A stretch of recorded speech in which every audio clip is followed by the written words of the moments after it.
You know this thing. Accept all cookies. Tiny button, bright color, impossible to miss. Then somewhere hidden in the shadows, manage preferences, which somehow opens what feels like a cockpit of Boeing 747. Most of us click accept all faster when we skip terms and conditions. But here's the weird part. Those cookie pop-ups are not really about cookies. Not the chocolate chip kind anyway. They're about tracking, profiling, advertising, analytics, and in some cases, hundreds of companies silently exchanging information about you behind the scenes. And the funniest part? A lot of websites still do this badly after years of EU privacy laws. So today we're decoding cookie consent in plain English. What are you actually agreeing to? Why does every website ask what's legally required in the EU? And how you browse smarter without becoming paranoid or wearing a tinfoil hat? Hi, I'm Joanna and this is WebshopSavvy, where we talk about online shopping done confidently, even when every website wants you to accept cookies first. Let's get into it. First things first. A cookie is basically a small text file a website stores on your device. That's it. Not malware, not a virus, not automatically evil. Cookies were originally designed to make websites remember things. For example, keeping you logged in, remembering what's in your shopping cart, setting language settings.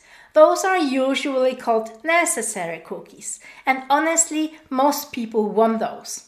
Imagine logging into your bank account and getting logged out every time you change pages. It would be absolute chaos. But over time, cookies evolved from helpful memory tools into something much bigger. Advertising companies realized, wait, if we can recognize the same user across websites, we can track behavior.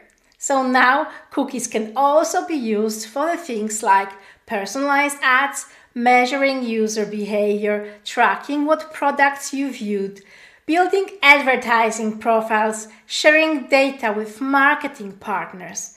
And suddenly, your innocent search for one frying pan turns into, welcome back, person who looked at the one frying pan, for the next 3 weeks. That's where consent enters the picture. Because in the EU, companies generally cannot track users for non-essential purposes without permission. Your permission. And that's why cookie banners exploded across the internet. The EU takes privacy more seriously than many other regions. And whether you love the banners or hate them, the underlying idea is actually pretty simple. People should know when they're being tracked. And they should have a real choice. In the EU, this mainly comes from two legal frameworks, GDPR and the ePrivacy directive. Now don't click away, please. I promise this won't become law school. GDPR is a big privacy law most people have heard of. It's the one about personal data, transparency, legal basis, user rights, and all those giant fines companies fear.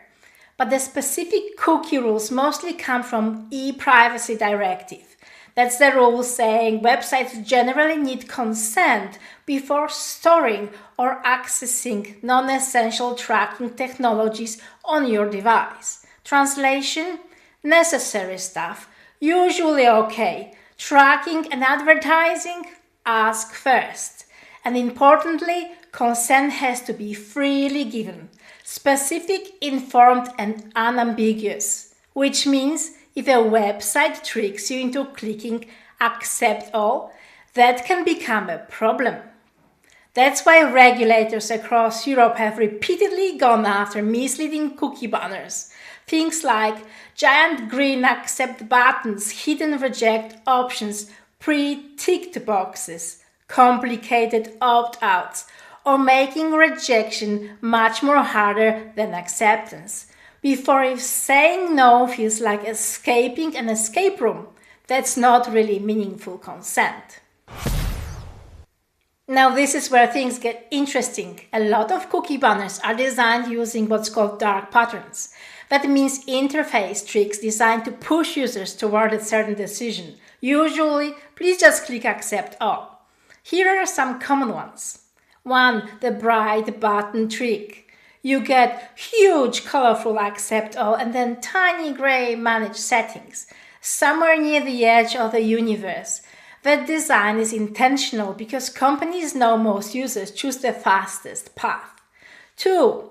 Rejecting takes 47 clicks. Accepting, 1 click. Rejecting, open settings, open partners, disable legitimate interests, save preferences, confirm choices, sacrifice your first one. Okay, maybe not the last one. But some websites genuinely make rejecting tracking exhausting.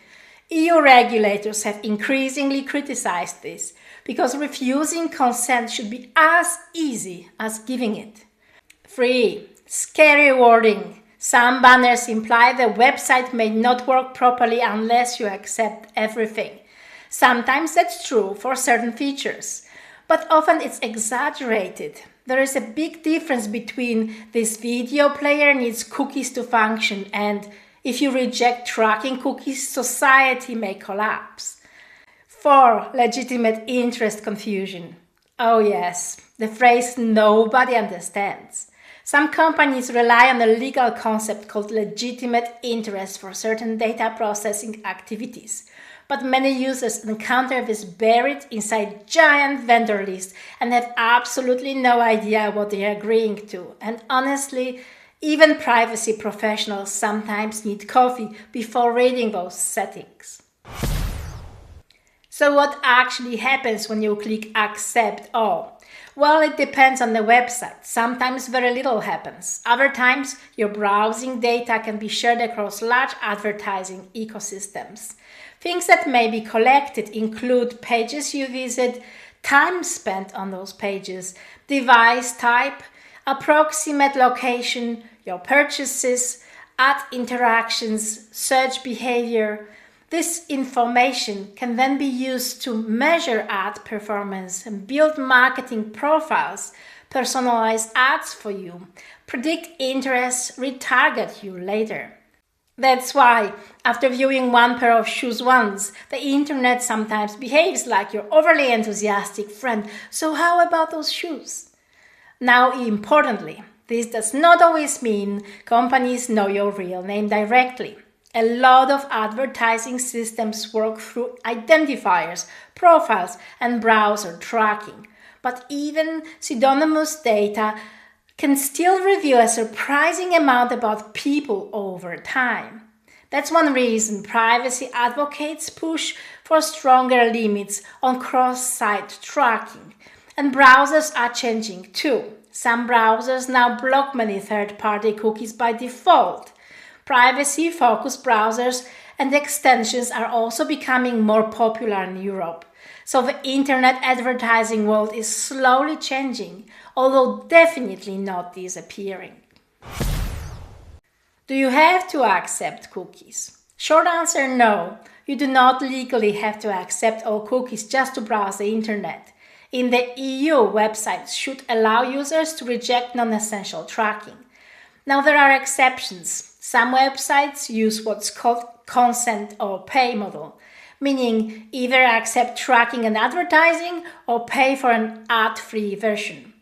This has become a huge debate in Europe recently. Privacy regulators and courts are still discussing where the boundaries should be.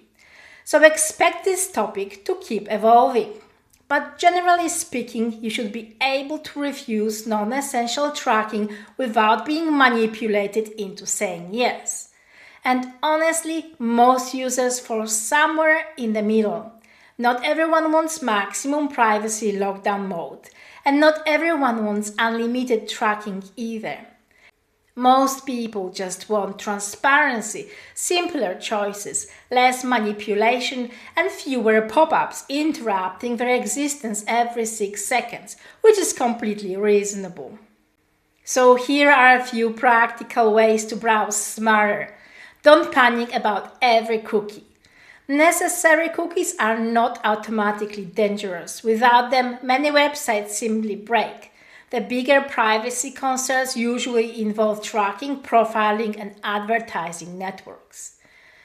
Use browser privacy settings. Modern browsers offer useful privacy controls. You can block third-party cookies, clear cookies automatically, use tracking protection, disable cross-site tracking, and some browsers are much more privacy-focused by default than others. Actually, sometimes just click reject.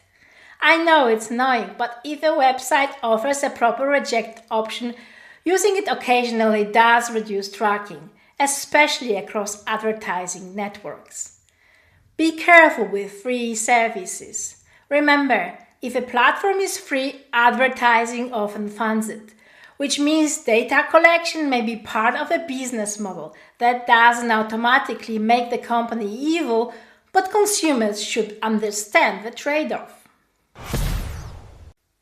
So next time you see a cookie banner, you'll know what's really happening. It's not just a random internet ritual. It's a negotiation between convenience, advertising, privacy, and consumer choice. And while cookie banners are often annoying, the bigger idea behind them is important. People should understand when they are being tracked online. And they should have meaningful control over it, even if the buttons are sometimes designed like a psychological obstacle course. If you found this video useful, subscribe for smarter consumer tech and online shopping explainers focused on Europe. Drop a comment. Do you usually click accept all or reject tracking whenever possible? And be honest, the internet already knows enough. I'll see you in the next episode, and until then, stay safe and have a wonderful day ahead.